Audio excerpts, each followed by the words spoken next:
ಮುಂದೆ ರಾಮಾಯಣದ ಕಥೆಯನ್ನು ವಿಸ್ತಾರವಾಗಿ ತಿಳಿಸ್ತಾರೆ.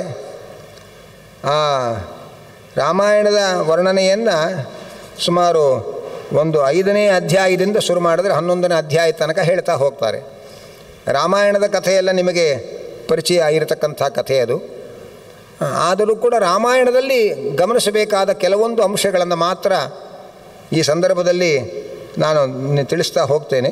ಇನ್ನೇನು ಜಾಸ್ತಿ ವ್ಯತ್ಯಾಸ ಏನೂ ಇಲ್ಲ. ಅಗ್ನಿ ಪುರಾಣದಲ್ಲಿ ರಾಮಾಯಣದ ಕಥೆಯನ್ನು ಹೇಗೆ ನಾವು ಬೇರೆ ಕಡೆಯಲ್ಲಿ ಕೇಳಿದ್ದೇವೆ ಅದೇ ತರಹನೇ ರಾಮಾಯಣದ ಕಥೆ ಪೂರ್ತಿ ಹಾಗೆ ಹೇಳ್ತಾರೆ. ಅದರೊಳಗೇನು ವ್ಯತ್ಯಾಸಗಳಿಲ್ಲ, ಸಂಕ್ಷೇಪವಾಗಿ ಹೇಳ್ತಾರೆ ಅನ್ನೋದು ಒಂದು ಮುಖ್ಯವಾದ ಸಂಗತಿ ಅಷ್ಟೇ. ರಾಮಾಯಣದ ಒಂದು ಕೆಲವೊಂದು ಘಟನೆಗಳನ್ನು ನಾವು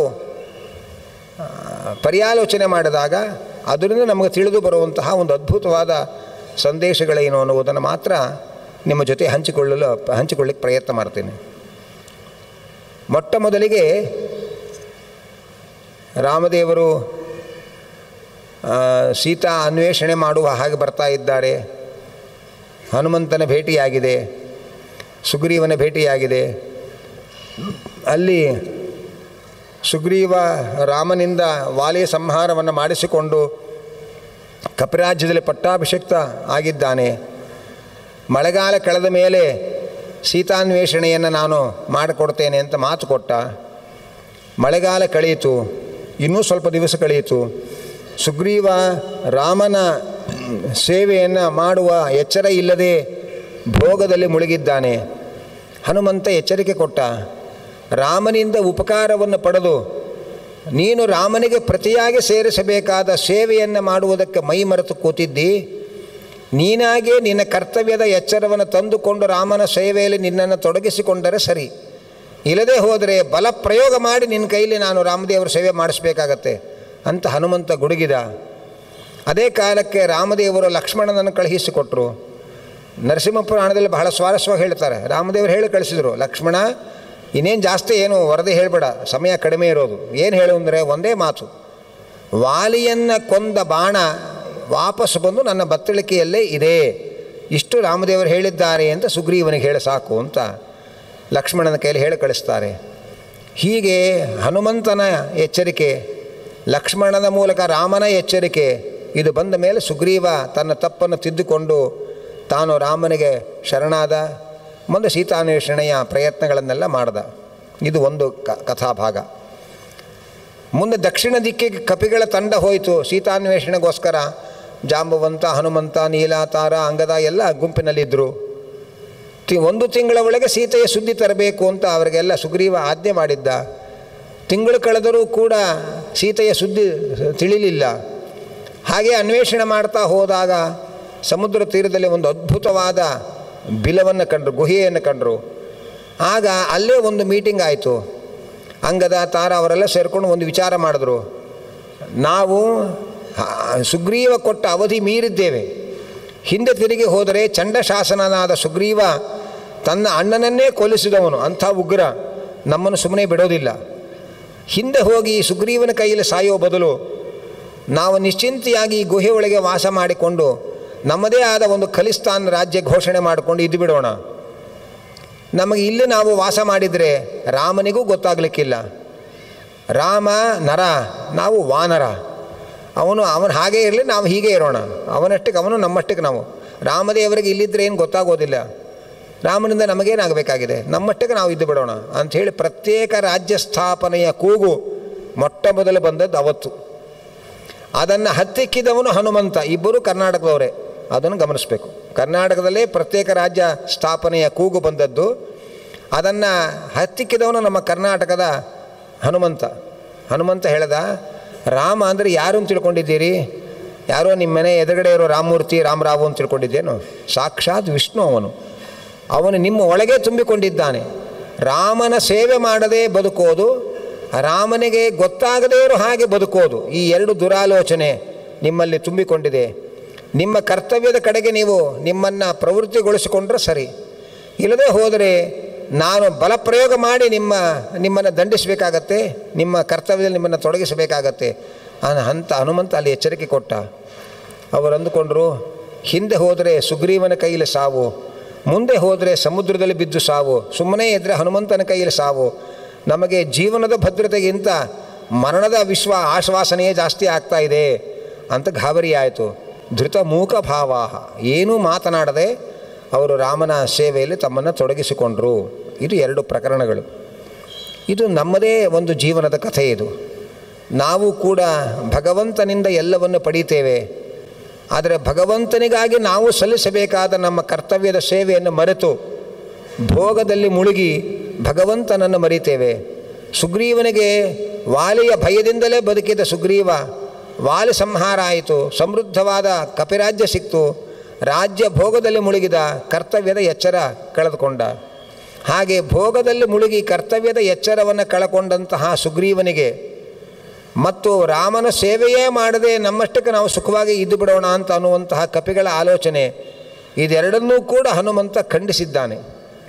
ಹಾಗೆ ನಾವೆಲ್ಲರೂ ಕೂಡ ಭಗವಂತನ ಸೇವೆ ಕರ್ತವ್ಯಗಳನ್ನು ಮಾಡದೆ, ಆದರೆ ಭಗವಂತನಿಂದ ಎಲ್ಲವನ್ನೂ ಪಡೆದು ಅವನ ಸೇವೆ ಮಾಡದೆ ಭೋಗದಲ್ಲಿ ಮುಳುಗಿ ಬದುಕ್ತೇವೆ ಅಂತ ಯೋಚನೆ ಮಾಡಿದರೆ, ಅದಕ್ಕೆ ಆಚಾರ್ಯರು ಅದೇ ಹನುಮಂತ ಮಧ್ವರಾಗಿ ಕುರುಭುಂಕ್ಷ ಚಕರ್ಮ ನಿಜಂ ನಿಯತಂ ಹರಿಪಾದ ವಿನಮ್ರಧಿಯ ಸತತಂ, ಮೊದಲು ನಿನ್ನ ಕರ್ತವ್ಯವನ್ನು ಮಾಡು, ಆಮೇಲೆ ಅದಕ್ಕೆ ನಿಯಮಿತವಾದ ಭೋಗವನ್ನು ಅನುಭವಿಸು, ಕರ್ತವ್ಯ ಮಾಡದೆ ಭೋಗದಲ್ಲಿ ಮುಳುಗಬೇಡ ಅನ್ನೋ ಎಚ್ಚರಿಕೆ ಅವತ್ತು ಸುಗ್ರೀವನಿಗೆ ಹನುಮಂತ ಕೊಟ್ಟರೆ, ಸುಗ್ರೀವನ ಹಾದಿಯಲ್ಲಿಯೇ ಯೋಚನೆ ಮಾಡುವ ನಮ್ಮಂಥವರೆಲ್ಲರಿಗೂ ಕೂಡ ಮಧ್ವರಾಗಿ ಅದೇ ವಾಯುದೇವರು ಮತ್ತೆ ಎಚ್ಚರಿಕೆ ಕೊಟ್ಟರು.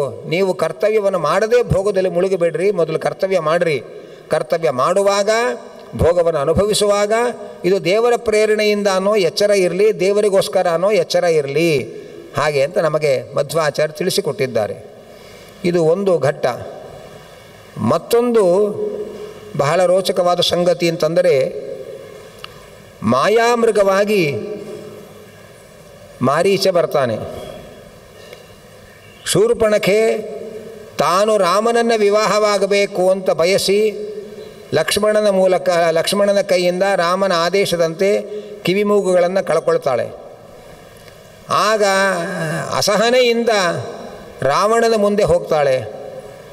ರಾವಣನ ಮುಂದೆ ಹೋದಾಗ ಅಲ್ಲಿ ಹೇಳೋದೇನು ಗೊತ್ತೇನು, ಸೀತೆ ಮಹಾಸುಂದರಿ, ನಿನಗೋಸ್ಕರ ಸೀತೆಯನ್ನು ಕರ್ಕೊಂಡು ಬರೋಣ ಅಂತ ನಾನು ಪ್ರಯತ್ನ ಪಟ್ಟರೆ ನಾನು ಕಿವಿಮೂಗು ಕತ್ತರಿಸಿ ಹಾಕಿದರು ಅಂತ ಅಲ್ಲ, ಆ ರೀತಿ ಹೋಗಿ ಪ್ರಸ್ತಾವನೆ ಮಾಡ್ತಾಳೆ.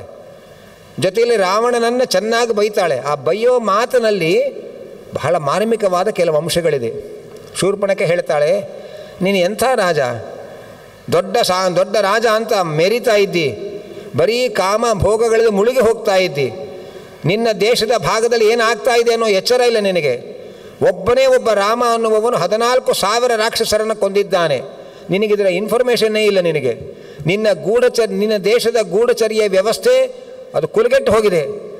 ರಾಜನಾದವನು ಗೂಢಚಾರ ವ್ಯವಸ್ಥೆಯನ್ನು ಸರಿಯಾಗಿಟ್ಟುಕೊಂಡು ಇಡೀ ದೇಶದ ಮೂಲೆಯಲ್ಲಿ ಏನಾಗ್ತಾ ಇದೆ ಅಂದರೆ ಪ್ರತಿ ಕ್ಷಣದಲ್ಲಿ ಅದರ ಮಾಹಿತಿ ತಿಳಿದಿರಬೇಕು. ಹಾಗಿರುವಾಗ ಅಲ್ಲಿ 14,000 ಜನ ಖರ, ದೂಷಣ, ತ್ರಿಶಿರಸ್ಸು ಮೊದಲಾದ ಅನೇಕ ಪ್ರಬಲರಾದ ಅಸುರರನ್ನೆಲ್ಲ ದಂಡಕಾರಣ್ಯದಲ್ಲಿ ಪ್ರದೇಶದಲ್ಲಿ ರಾಮ ಒಬ್ಬನೇ ಕೊಂದು ಹಾಕಿದ್ದಾನೆ. ಅದರ ಎಚ್ಚರವೇ ಇಲ್ಲದೆ, ಅದರ ಮಾಹಿತಿಯೇ ಇಲ್ಲದೆ ಮೈಮರೆತು ಕೂತಿದ್ದಿ ನೀನು. ಎಂತಹ ರಾಜ ನೀನು. ಗೂಢಚರ್ಯೆಯ ಸರಿಯಾದ ವ್ಯವಸ್ಥೆ ಇಟ್ಟುಕೊಳ್ಳದೆ, ರಾಜ್ಯದ ಆಪತ್ತುಗಳನ್ನು ತಿಳ್ಕೊಂಡು ಸರಿಯಾಗಿ ಪ್ರತಿಕ್ರಿಯೆ ಮಾಡದೇ ಇರತಕ್ಕ ರಾಜನನ್ನು ಈ ಜನ ತಿರಸ್ಕರಿಸ್ತಾರೆ, ಎಚ್ಚರಿಕೆ ಅಂತ ಶೂರ್ಪಣಖೆ ಬೈತಾಳೆ. ಅವಳ ಬೈಯುವ ಮಾತಿನಲ್ಲಿ ರಾಜಕೀಯ ಪ್ರಪಂಚಕ್ಕೆ ಏನು ಎಚ್ಚರ ಇದೆ ಅನ್ನೋದನ್ನು ನಾವು ಗಮನಿಸಬೇಕು. ಸರಿಯಾದ ರೀತಿಯ ಗೂಢಚರ್ಯೆಯ ವ್ಯವಸ್ಥೆ ಇಟ್ಕೊಳ್ಳದೆ ದೇಶವನ್ನು ಆಳುವವರು ಎಲ್ಲೋ ಒಂದು ಭಾಗಕ್ಕೆ ಹಾನಿಯಾದಾಗ ನಮಗೆ ಗೊತ್ತೇ ಇಲ್ಲ ಅನ್ನೋ ತರಹದಲ್ಲಿ ಆಡಬಾರದು ಅನ್ನೋ ಒಂದು ಎಚ್ಚರಿಕೆಯನ್ನು ಶೂರ್ಪಣಖೆ ರಾವಣನಿಗೆ ಬೈಯುವ ಮಾತಿನಲ್ಲಿ ನಾವು ಗಮನಿಸಬೇಕಾದಂಥ ಅಂಶ ಇದೆ ಅಂತ ವಾಲ್ಮೀಕಿಗಳು ತಿಳಿಸ್ತಾರೆ. ಅನಂತರ ರಾವಣನಿಗೆ ಸ್ವಲ್ಪ ಬಿಸಿ ಮುಟ್ಟುತ್ತೆ. ಮಾರೀಚನನ್ನು ನೀನು ಬಂಗಾರದ ಜಿಂಕೆಯಾಗಿ ಬರಬೇಕು ಅಂತೆಲ್ಲ ಕತೆ ಗೊತ್ತಿದೆ ನಿಮಗೆ. ಮಾಯಾಮೃಗವಾಗಿ ಮಾರೀಚ ಬಂದಾಗ ಸೀತೆ ಅದನ್ನು ಬಯಸಿದಂತೆ ನಡೆದುಕೊಂಡಾಗ, ಸೀತೆಯ ಬಯಕೆಯಂತೆ ಬಂಗಾರದ ಜಿಂಕೆಯನ್ನು ತರ್ತೇನೆ ಅಂತ ರಾಮ ಹೋಗಿ, ಮಾರೀಚ ಸಾಯುವಾಗ ಅವನು ಲಕ್ಷ್ಮಣ ಮತ್ತು ಸೀತೆಯರನ್ನು ಕೂಗಿಕೊಂಡಂತೆ, ಇತ್ತ ಕಡೆ ರಾವಣ ಬಂದು ಸನ್ಯಾಸಿಯ ವೇಷದಲ್ಲಿ ಬಂದು ಸೀತೆಯನ್ನು ಅಪಹಾರ ಮಾಡಿದ ಕಥೆಗಳನ್ನೆಲ್ಲ ನಾವು ಕೇಳಿದ್ದೇವೆ. ನೋಡಿಕೊಳ್ಳಿ, ಯಾವತ್ತೂ ಕೂಡ ಸನ್ಯಾಸಿ ಆದವನು ನೇರವಾಗಿ ಹೆಣ್ಣಿನ ಮುಂದೆ ಹೋಗಿ ನಿಂತ್ಕೋಬಾರದು. ಸನ್ಯಾಸಿಯಾಗಿ ಬಂದ ರಾವಣ ಒಬ್ಬಂಟಿ ಸೀತೆಯ ಮುಂದೆ ಹೋಗಿ ನಿಂತಿದ್ದಾನೆ. ಅಷ್ಟರಲ್ಲಿ ನಿಜವಾದ ಸೀತೆ ಕೈಲಾಸಕ್ಕೆ ಹೋಗಿದ್ದಾಳೆ. ಸೀತಾ ಆಕೃತಿ ಅಲ್ಲಿ ಉಳ್ಕೊಂಡಿದೆ. ಅದನ್ನು ಪುರಾಣಗಳಲ್ಲೆಲ್ಲ ಹೇಳ್ತಾರೆ. ಅಂದರೆ ಮಾಯಾ ಸನ್ಯಾಸಿಯಾಗಿ ಬಂದ ರಾವಣನಿಗೆ ಸೀತೆ ಮಾಯಾ ಆಗಿ ಮಾಯಾ ಸೀತೆಯೇ ಸಿಕ್ಕಿದ್ದಾಳೆ. ಅದಕ್ಕೆ ಮಧ್ಯದಲ್ಲಿ ಉಪಯೋಗಿಸ್ಕೊಂಡು ವಸ್ತು ಯಾವುದು ಅಂದರೆ ಮಾಯಾಮೃಗ. ಅಂತೂ ಮಾಯಾ ಸನ್ಯಾಸಿ ಬಳಸಿಕೊಂಡ ಸಾಧನ ಮಾಯಾಮೃಗ, ಸಿಕ್ಕಿದ್ದು ಮಾಯಾಸೀತೆ. ಅಂದರೆ ಸೀತೆ ಅಂದರೆ ಲಕ್ಷ್ಮೀದೇವಿ. ಲಕ್ಷ್ಮೀದೇವಿ ಅಂದರೆ ಸಕಲ ಶಾಸ್ತ್ರದ ದೇವತೆ. ಶಾಸ್ತ್ರದ ಮುಂದೆ ನಾವು ಕಪಟಿಗಳಾಗಿ ಕೂತರೆ ಶಾಸ್ತ್ರ ನಮಗೆ ತನ್ನ ನಿಜಾರ್ಥವನ್ನು ಮುಚ್ಚಿಟ್ಟು ಕಪಟವಾದ ಅರ್ಥಗಳನ್ನೇ ತಿಳಿಸಿ ನಮ್ಮನ್ನು ಮೋಹ ಬರೆಸುತ್ತೆ. ಅದನ್ನು ಶಾಸ್ತ್ರವನ್ನು ಅಧ್ಯಯನ ಮಾಡೋಕ್ಕೆ ಕೂತ್ಕೊಳ್ತಕ್ಕಂಥವರು ಮೊದಲು ದುರಾಗ್ರಹ ಬಿಟ್ಟು, ಕಪಟತನವನ್ನು ಬಿಟ್ಟು ಪ್ರಾಮಾಣಿಕವಾಗಿ ತಮ್ಮನ್ನು ತಾವು ಅರ್ಪಿಸಿಕೊಳ್ಬೇಕು ಅನ್ನುವ ಎಚ್ಚರವನ್ನು ನಾವಿಲ್ಲಿ ಗಮನಿಸಬೇಕು.